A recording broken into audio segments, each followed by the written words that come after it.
Well, some 30 days ago, 24 nations began their quest to be crowned Europe's best.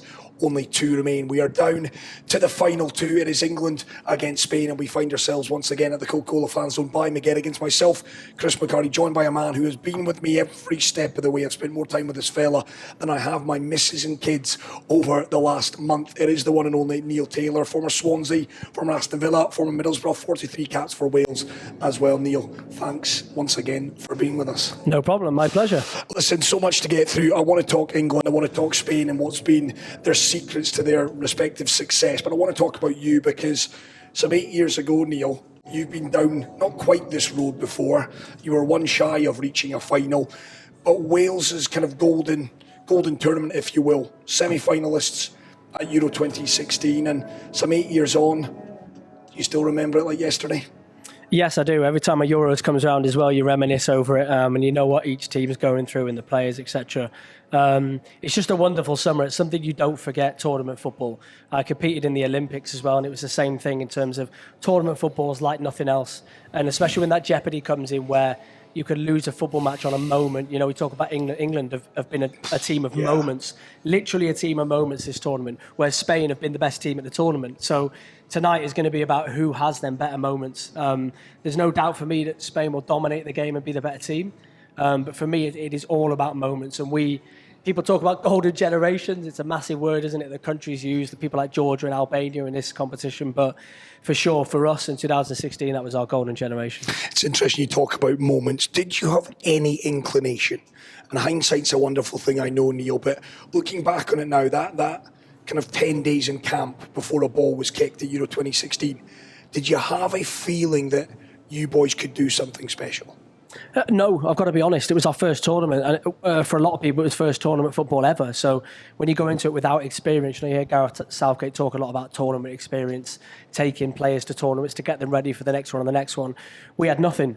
So in terms of preparations, we played Sweden before the tournament. We were awful, got beat. We were really bad, and we're thinking, oh no, maybe we peaked at the wrong time prior to the tournament. But no, once it all kicked in and the atmosphere and our famous national anthem and everything that goes with it, it just sort of took off. And the first game's so important. We won that, got through it, scraped through it to an extent. But we always had belief because we had players in our team that could win us football matches. I think both the teams that played tonight in the final are the same. We lost out in the semi-final to basically almost Ronaldo basically taking it away from us. So again, individuals and moments, but we always had belief. But the more it went on, we give a good account of ourselves against England, but took a little bit of a beating. Last-minute goal, Sturridge, kick in the teeth. That was the big game of the tournament, essentially the derby. But to then go and beat Russia convincingly, and then it was just like, well, let's just see what we can do. It's interesting you say you were beaten by Sweden in the lead up to that tournament. Not too dissimilar to England. It seems a long time ago now, but England beaten in their final run out at Wembley by Iceland by a goal to nil. Do you remember what was said in the changing room by Chris Coleman and the coaching staff, a few of the players? You lose to Sweden and you think to yourself, was it all doom and gloom? Was there panic setting in? Or? No, there wasn't. And there's an element of you don't want to get injured before the tournament as well. You've got to accept the fact that for a lot of us, it may be the only tournament we ever play at, especially at this stage, and be in Wales. And if England, it's different. If you lose to Iceland, that's pretty bad because you're England, for instance. You're one of the big nations. But for us, being one of the first to qualify, it's different. And actually, Sweden went on to have a horrific group stage and straight out, whereas we went the other way. So it wasn't that big a thing, but no, we nothing much was said after the game, but I remember being in the airport and obviously James Chester and Ashley Williams played to the right of me, and Chris Coleman just come over to me. He said, "Tails, apparently Ash and Chesney are flying out soon to join us because they were terrible in the game." It was almost as if they were non-existent when they played. Zlatan gave them a nightmare of a night. And he just made a little joke of it because he knows they'll come good during the tournament. Do you know what I mean? So it was a little bit of a light-hearted, taking the mick a little bit, but also, hey, listen, liven up, be ready next week. Yeah. And it worked. Talk to us about Chris Coleman because I say he polarises. That would be harsh on Chris. He's got a lot of fans, certainly in Wales, given the campaign that he had in 2016. But I think the jury was still out a little bit about, listen, took you to the finals. But then what kind of Wales were we going to see? Was it going to be attritional? Was it going to be pragmatic? Was he going to let you off the leash? What was he like as a manager to work under? Yeah, he was never pragmatic, to be honest. Not really. In terms of like the coaches and how we work during the week, it could be pragmatic at times. What if this happens? What if that happens, etc. But when it came to like final messages before the game and stuff, he always used the analogy of don't wish your life away, don't be on the ropes with your arms up, like in a football match. Go for it. If you're going to go and press somebody, go and press them. If you're going to go and make the box. He was really forward thinking like that, and he wanted us to go for it.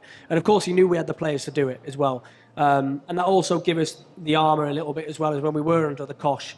We had that siege mentality. We were ready to fight, dig in. Then first sort of 15 minutes against Belgium in the quarter-final, we needed it. First 10 minutes against Slovakia in the first game, we needed it. But we knew we could do it. We'd proved that to each other during the group stages. But no, and I think you've seen, if anybody's watched Bellamy's early interviews, when you're Welsh and you become the Welsh manager, I think it's different to anything else you'll do, ever. I think it's the same when you play for your country. For these England boys, Harry Kane said it about if he wins it, he'd give up everything else, golden boots, the lot. It's something different when you do it for your country, because as a kid, it's what you watched and dreamed. But not only that, you watched all your family, your extended family, scream at the TV and all go down the pub and watch games and do this sort of stuff. So it's that little bit more when it's a nation. It's not just a small group of people from that area supporting a club. It's a bigger thing. I want to get your thoughts on Craig Bellamy, appointed this past week as Wales' new national team boss. We'll touch on him. But coming back to Euro 2016, opening win against Slovakia 2-1. You've referenced it. Daniel Sturridge's last gasp winner. Heartbreak for Wales, 2-1 win for England. And then you smash Russia by 3-0. At what point in all of that did you boys start actually thinking, hey, we're not a bad side here. We could actually do some damage in this tournament? We knew we weren't a bad side, but so going into the tournament, there was loads around the England game. Every press conference we did, England. All the adverts that were happening, England. All the people that wanted tickets from you, England. Yeah, forget Slovakia. Because it was right up north as well in Lille, so it was everybody could literally just cross over the water and you're there. So it was all about that. And we were trying so hard before the tournament. Slovakia. All of it's about that. If you win that, law of averages, you're going to go through. You maybe only need another point from 2 games, which we're capable of doing. So we got that win. Thankfully, Gareth with a free kick again, pulled it out of the bag for us, able to win football matches for us. The difference. The England game, a lot of hype around it. We didn't play well. Again, Gareth from distance, Joe Hart probably should have saved it possibly, but the aura around Gareth at the time, it goes in. England played pretty well. It was a really hot, dry day. We kicked off earlier. And we weren't great. We were really disappointed. So I remember the next day, we've sort of kiboshed training a little bit. Chris Coleman's gone, right, we're going down the front for a walk. We'll get an ice cream. We'll get a Coke. We'll chill out. We'll have a coffee, whatever we need to do. And just put it to bed, because the emotional toll of the week build-up and everything after, he sort of put it to bed. And then the messages came back again. Listen, we're going to Russia. Don't wish your life away. Don't be on the plane in a couple of days' time. Wish we'd have done this and done that. And we just give the performance of our life. It was one of the best performances. Of course, we topped it when we played Belgium, but the performance of our life. And it was after that we realised, we've got a good chance here. Northern Ireland, the least said about that game, the better. You've Horrific, said it. Yeah. The worst game you've been involved in your career? Yeah, I mean, we were laughing after the game. It was the worst game the Parc des Princes has ever had on its pitch, I think, in terms of... But it was just... they'd become the underdogs, Northern Ireland, so it was now on us for the first time, which was different for us. We've always had underdog siege mentality, but it was on us. They set up the same way as us in a back five. So I'm looking at the wing back, Wardy, and we're just looking at each other, and he's cancelling me, I'm cancelling him. But again, Gareth got into the channel, whipped an unbelievable ball, and unfortunately McHardy's put it into his own net. I think we're around 85, 86 minutes maybe. And it was going to be something like that decided it. I thought it was probably going to go to penalties unless somebody could produce a moment. Again, hot day, dry pitch. So, it was one to just win and get out, basically. You've mentioned him a couple of times, and of course the conversation, whenever you talk Wales and that fairy tale run to the semi-finals, it would turn to Gareth Bale. I've never had the pleasure of sitting down for an interview with him, Neil. Obviously, you've been in changing rooms with him. You've seen him up close in training and in games. Just how good was Gareth Bale? Because I take great offence to people that I don't think give him enough credit for what he won at Real Madrid and what he did. Copa del Rey final against Barcelona. Marc Bartra, I think, is still running to this day, trying to catch up with Gareth. The Champions League overhead kick goal. I mean, Zizou's volley against Leverkusen of 2002 is played in infinitum. I don't often see Gareth Bale's overhead kick in Kiev against Liverpool, in truth. there's a bit of a stigma there against him. What was he like, and just how good was he? Yeah, I think, like, you know, the old saying in football, like, you're only as good as your last game. People tend to remember the end. And I think that's the biggest issue. He had injuries. He had the little bits of the battle with Real Madrid, and he held the flag up, saying Wales, golf, then Madrid, you know, in that order. And it was a hit back at the press more than anything. You know, Gareth could speak Spanish, you know, but he was doing it for, you know, sort of like, well, it's now become a thing. Yeah. And they want me to do it, so I'm not going to because it's for them. But he loved Real Madrid. He loved playing for them.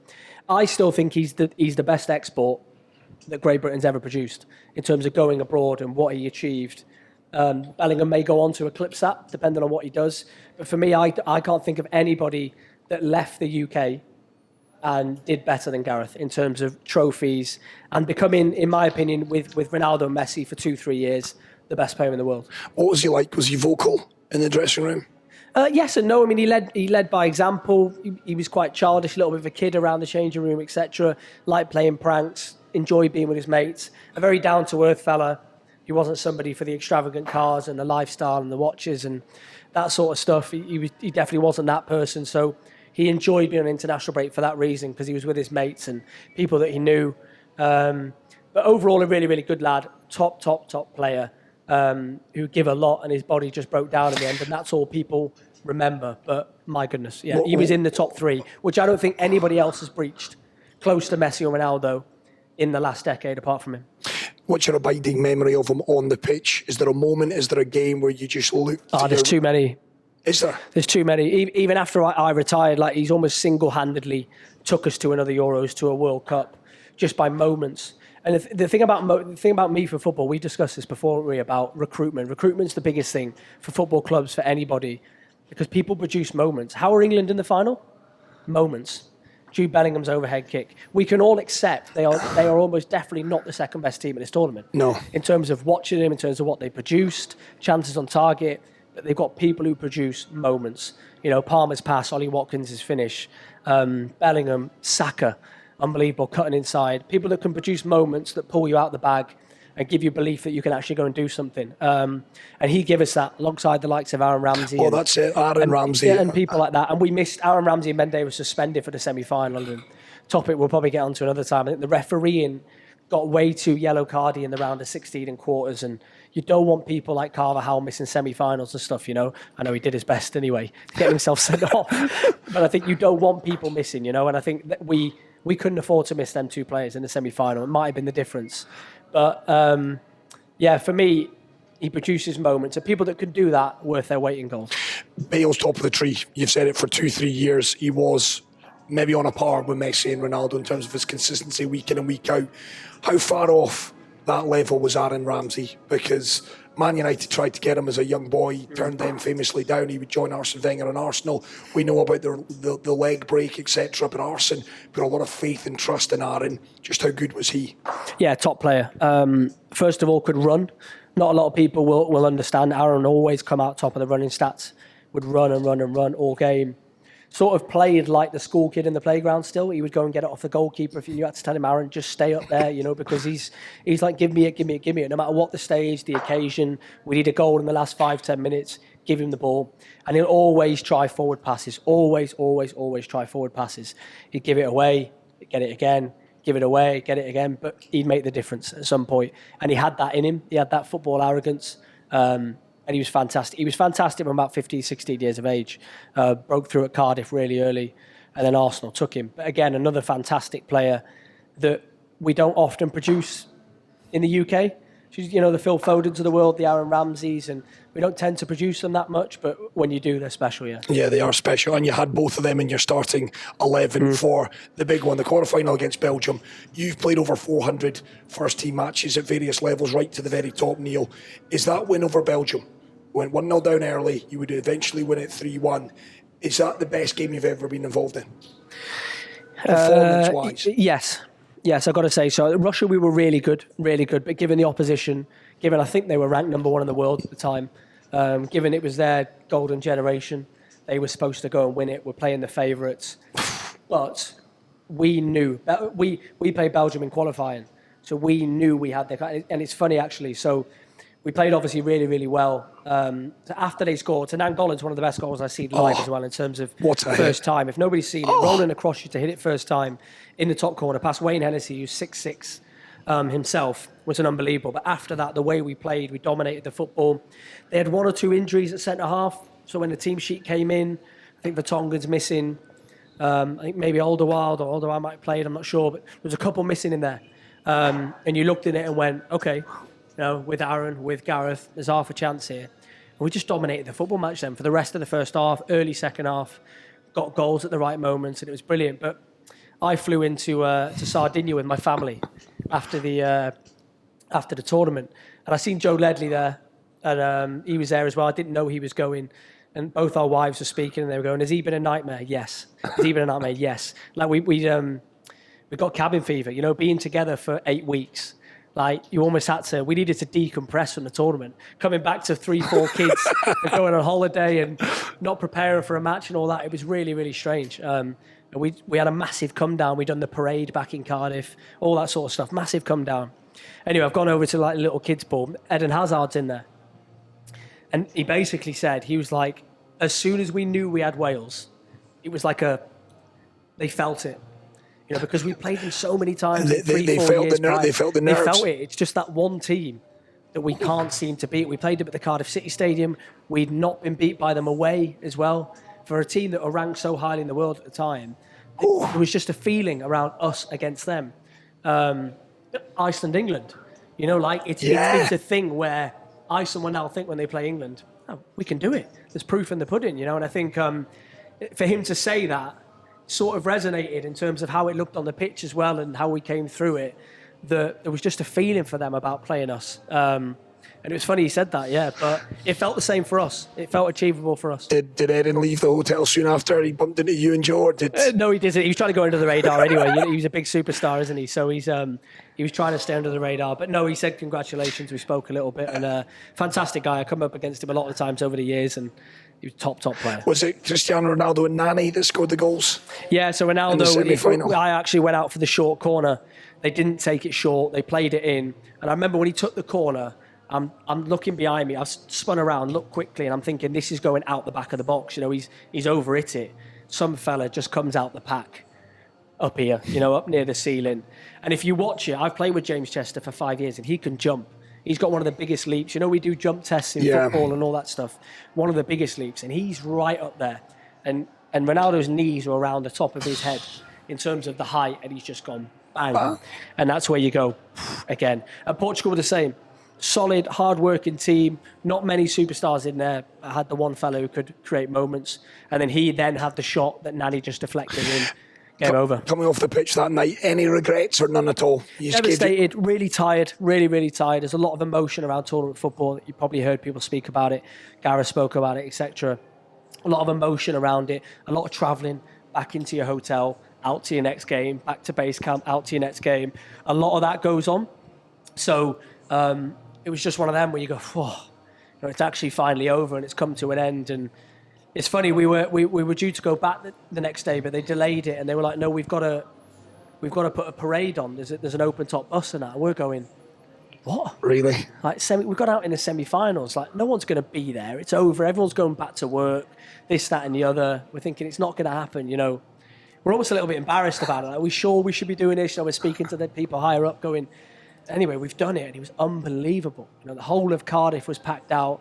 The streets were lined from the airport. Anyone knows the streets from Cardiff Airport to Cardiff. It's a pretty long way. Just lined the entire way with Welsh fans. And you don't realise when you're sat in base camp the impact you've had back home. We did have like a social media wall on camp that would just flick through messages and people sending messages from home and stuff. It's a great idea. You don't know until you actually go back, and the messages of people quitting their job to stay out in France, people sleeping in people's houses, randomly knocking on doors in France saying, "Can I stay another night? My team's still in the tournament," and people due to give camper vans back but can't take them back because they're not leaving France, and so many great stories. But that's when you fully realise. Best summer of your life by far. Best summer of most of Wales' life, I have to be honest, yeah. I've got goosebumps just listening to you telling the story. I'm not Welsh, for goodness sake. And I guess fast forward to tonight's game. It is England against Spain, of course, in this final. From an England perspective, how impressed have you been, irrespective of the result tonight? Just what has impressed you the most about this run for England through to a second successive final, what it is, Neil? Oh, God, it's really hard to answer, isn't it? Because I'm not that impressed, is the honest truth. What I'm impressed with is people stepping up and having them moments, your Bellinghams. They keep going, Saka persevering, coming through a penalty shootout. It's not easy for an Englishman being in a penalty shootout. It just really isn't. It's them boys like Saka and that to step up, take it. Ivan Toney, people like that. Watkins having an impact. Good friend of mine, obviously played with him. Like, great to see him having an impact at the tournament. They've been resilient. Mark Gay, people like that. I think Trippier's performed well at left back. Pickford always seems to do well. Really impressed with Declan Rice since the group stages. He's so important, so important to them. I know David Moyes was asked last season, why do you think it hasn't gone as well this season? He went, 100 million Declan Rice is the reason why we concede more, why it's not been so easy. Do you see Declan breaks up so much, so many things, he reads it, he puts out fires, starts the team again. I think he's been fantastic and valuable. They're going to need all of them, absolutely all of them tonight. But I think for me, I've been most impressed with the resilience, the people who have come on and affected games. Subs have done really, really well. Sometimes it doesn't work. His subs have been really good and they've come on affected games. Haven't conceded too many. Reason for that is they keep a lot of people behind the ball. But we'll see tonight. I still think tonight is their first real test. It started Jude Bellingham scoring the winner against Serbia. He was the kind of Roy the Rovers performance. As the tournament's progressed, it's another young fella who's really kind of taking the bull by the horns in that central midfield. I take the point with Declan, but Kobbie Mainoo stands out like a sore thumb. He was fantastic against the Dutch. Very good, very, very good against the Swiss as well. Phil Foden far better against the Dutch as well. But a quick word on Kobbie Mainoo, just how good is he? Yeah, I mean, for 18 years of age, and to show the temperament as well in terms of give me the ball, I'm going to carry the ball, I'm going to affect the football match. We'll talk about Lamine Yamal, I'm sure, at some point, in the Musialas of this world, but young players having the mindset to affect things. Usually when you're a young player, and I know Rooney was probably like this, usually when you're a young player, you're thinking about get through the game. In terms, I remember when I was 17, 18 and trying to impress my peers and get through the game, don't make mistakes. All them sorts of things you think about. You don't think about going and actually affecting and winning football matches. At least I can't say that I did it at 18 years of age. Maybe when I got a little bit older, but for him to do that, it seems like he was itching to do it. Like he played Gallagher, he played Trent, and it looked like Mainoo's just gone, any chance. Give me a go here. He's already shown it at United being their best player. When they've been struggling. But he's come on and just shown personality, and big night for him because he's up against the best in the tournament, Rodri, tonight. Left back is your position, of course, Neil. How on earth would you set about trying to stop 16-year-old, or 17 as he was yesterday in actual fact, Lamine Yamal? Because this boy has got the temperament off the charts. He's got the quality, obviously. That goal against France in the semi-finals was just a thing of absolute beauty. Would he be giving you nightmares? Yes. Yes. He wouldn't give me nightmares. The way my mentality was as a player was my challenge. Yeah. That was my challenge. That's almost what I thrived upon, in terms of, right, he's their best player tomorrow. Can you do a job for us? Yes, I can. That's what I would try. That's how I tried to make a career out of. But when you get to players of that level, I've played against Mbappe and Neymar and people like that, and you think the same, but the reality of what's in front of you is very, very different. At 16, we're probably still expecting loads from him in this final we might not get. But from what he's shown so far, and the thing with Spain is they can go both sides. They can affect you on the left and on the right. Dani Olmo, Ruiz in the middle. They've got lots of armoury to go through you at different stages. Carvajal will go on the outside. He might be after somebody as left back you have to deal with more. Carvajal, Yamal coming inside. He is a top player, and maybe Trippier being right-footed will help him. Yamal coming inside on his left, it might help him a little bit. It's going to be a great battle, great to watch. Jamal Musiala has shone. Nico Williams has shone. We've talked about Jude Bellingham and Kylian Mbappe's almost an old age pensioner now at the age of 25. Is Lamine Yamal the kind of boy in waiting? Is he the one that will take the mantle from a Ronaldo and a Messi? Is he now world football's superstar? For me, yes. I think we spoke about it previously. I think Musiala's a talent. Mainoo's a talent. What I see from Yamal at 16 is Rooney-esque when he went to his first tournament. Rooney, when he comes through and plays for Everton and scores against Arsenal. Like moments where you go, wow. And not only that, but personality in all aspects of the game. He's celebrating, giving a bit back to opposition players who have maybe mocked him in press conferences. He's showing personality. He's taking free kicks. There's free kicks on the edge of the box. The 16-year-old's go, it's me. I'm taking this. In a Spanish squad. So there's moments like that where I'm going, that takes a certain personality, takes a certain mindset. Everyone's got talent. If you're going to be a Spain's under-17s or a 19s or a 21s, you're going to be a talented footballer. But to have the mindset and to see what he did only a year before the under-17 championships as well, to just go and do it now, for me, he's the next global superstar. He's doing what Mbappe did when he come through, Rooney, Messi's, Ronaldo's. He's there. Wales, are they producing any Lamine Yamals anytime soon? He's hoping. We've got a couple. Our 17s have done really, really well. We've qualified for the first time for the under-17 championships the last 2 years. So we're doing really, really well at that age group. In terms of that talent, you can never really know. Yamal's obviously done it on that stage to a high level, but there's a few there I think, could come through and do well. Last one from me, Neil. I've got to get your thoughts. Craig Bellamy is Wales' new national team boss. You know him. You've played with him. Vincent Kompany's assistant at Burnley, was before at Anderlecht as well. Are you excited? Are you enthused by that appointment? Yeah, I really am. I played with Craig for many years, and it's interesting. He said in his press conference, they asked him how you're going to play, and he went, I press.